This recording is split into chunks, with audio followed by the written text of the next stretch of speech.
Nuuk. The name itself feels elemental, carved from ice and stone. It sits on the edge of a fjord, a cluster of brightly painted buildings clinging to the rock. Jagged mountains, their peaks shrouded in perpetual mist, guard the city's back. The frigid dark waters of the Labrador Sea stretch to the horizon. This is Greenland's capital, by global standards, little more than a town. Yet in this vast, sparsely populated land, Nuuk is the undeniable center of gravity. It is the beating heart of a nation grappling with its identity, its history, and an uncertain future. A place where the old ways and the new world collide with quiet, relentless force. A pale, weak sun hangs low, casting long, distorted shadows across snow-dusted streets. The air is sharp, clean, so cold it feels solid in your lungs. The overall population is shrinking. Official figures show a drop from over 56,700 people a couple of years ago to around 56,542 at the start of 2025. Projections suggest the decline will continue. This isn't a dramatic exodus, but a slow, steady leak, a gradual emptying that poses questions about the nation's viability and soul. This city, Nuuk, is the focal point of that change. While the rest of Greenland slowly loses its inhabitants, Nuuk grows. It is a magnet, drawing people from scattered, remote settlements. Nearly 20,200 people now call this city home, more than one-third of the entire country's population. This makes Nuuk not just a capital, but a refuge, a promise, and a paradox. It represents hope for jobs, education, and a modern life, but it also signifies the slow abandonment of the landscapes and traditions that forge the Greenlandic spirit. Walking these streets, you feel the tension. You see it in Katuak's modern architecture, standing near older, modest homes. You hear Greenlandic, Danish, and English in the cafes. This is where the story of contemporary Greenland is being written. A story of profound loss, resilience, and the difficult, often painful process of figuring out what it means to be a Greenlander in the 21st century. A story not of grand pronouncements, but of quiet conversations, personal histories, and the daily struggles and triumphs of the people who live here, at the edge of the world. History here is not a distant subject, it is a living, breathing presence that walks among the people, shaping their silences and their sorrows. To understand the demographic anxieties of today, you have to go back to the 1960s and 1970s, to a dark chapter that has only recently been brought into the light. It is a story of control, of violation, and of a pain that has echoed through generations. It is the story of the IUD campaign, a policy enacted by Danish authorities that saw thousands of Inuit women and girls fitted with intrauterine devices, often without their full understanding or consent. It was an attempt, as many see it, to control the birth rate of the indigenous population. The scale of this program was staggering. An independent investigation, launched after years of media reports and activism, found that at least 4,500 women and girls were affected. At the time, this represented nearly half of the entire fertile female population of Greenland. The victims were often shockingly young. The commission heard from 354 women, now between 48 and 89 years old, who recounted their experiences. Almost all were between 12 and 37 when the procedure was performed. One girl was even younger. For decades, this trauma was a private burden, a source of shame and physical pain that many women carried alone, their stories unheard and unacknowledged by the state that had inflicted the harm. The silence finally broke, leading to a formal apology from both the Danish and Greenlandic governments in 2023. The apology was a crucial step, a public admission of a profound wrong. But for the women who lived through it, words are only the beginning. The physical and psychological scars run deep. Many suffered from chronic pain infections and complications. The long-term demographic impact of the IUD campaign is stark. Greenland is facing a demographic winter. The fertility rate plummeted from over 5 children per woman in the 1950s to below the replacement level today. Coercive policies of the past accelerated this decline, a wound that felt less like a choice and more like a theft.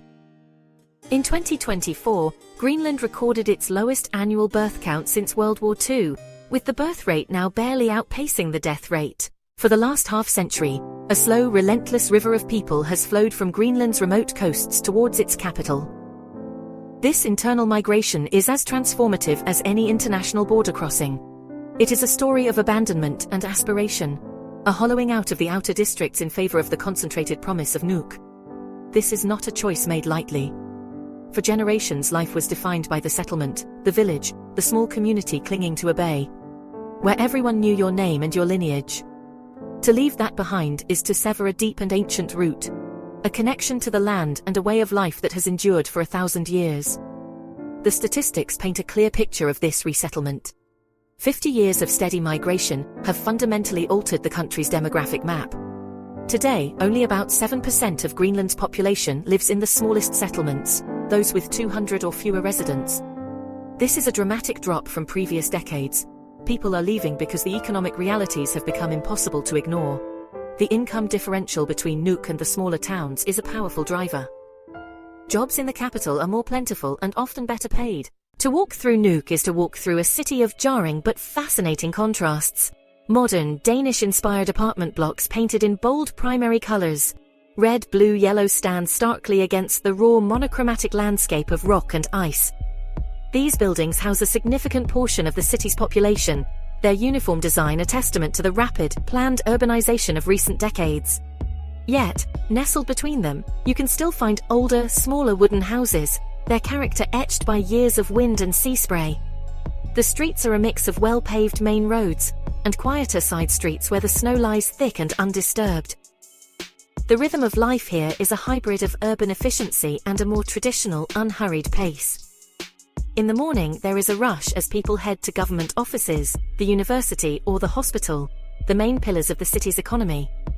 The supermarkets like Brugseni, Pacific, are brightly lit and well-stocked, offering everything from Danish dairy products, imported vegetables, frozen muskox, and seal meat. This juxtaposition is everywhere. You can buy a flat-screen TV and a freshly caught Arctic char in the same afternoon, in a small warm apartment overlooking the harbour. Anja and Lars are making dinner, while their 4-year-old daughter, Pipaluk, plays on the floor. The smell of frying fish fills the air. They moved to Nuuk 6 years ago from a small town on the east coast. Lars found work in construction. Anja is a teaching assistant. Their story is a familiar one, a microcosm of the larger migration patterns shaping the country. We had to leave. There was no high school in our town, no future for her. Here she can be anything, a doctor, a pilot. She has choices we never had. That word, choices, hangs in the air. For this generation of young parents, it is the driving force. They carry the memories of their own childhoods, lives deeply connected to nature and community, but also marked by a sense of limitation. They want more for their children. They want them to have access to a world-class education, to technology, to opportunities that extend beyond the traditional economies of hunting and fishing. Sometimes I miss the quiet. I miss the feeling of the boat on the water at dawn. But you do what you must for your family. It is expensive to live here. The industrial harbour in Nuuk is the city's economic engine, a place of constant motion and raw elemental work. The work is hard, physical, and repetitive, performed in the biting cold. The money is good when the catch is good, but it's an uncertain life. The sea decides. Inside a city school, the education is uniquely Greenlandic. The curriculum is a balancing act, preparing students for a globalized world while reinforcing their cultural identity. Our biggest challenge is to make them proud of who they are. They see the world on their phones. We have to show them that our language and history are just as valuable.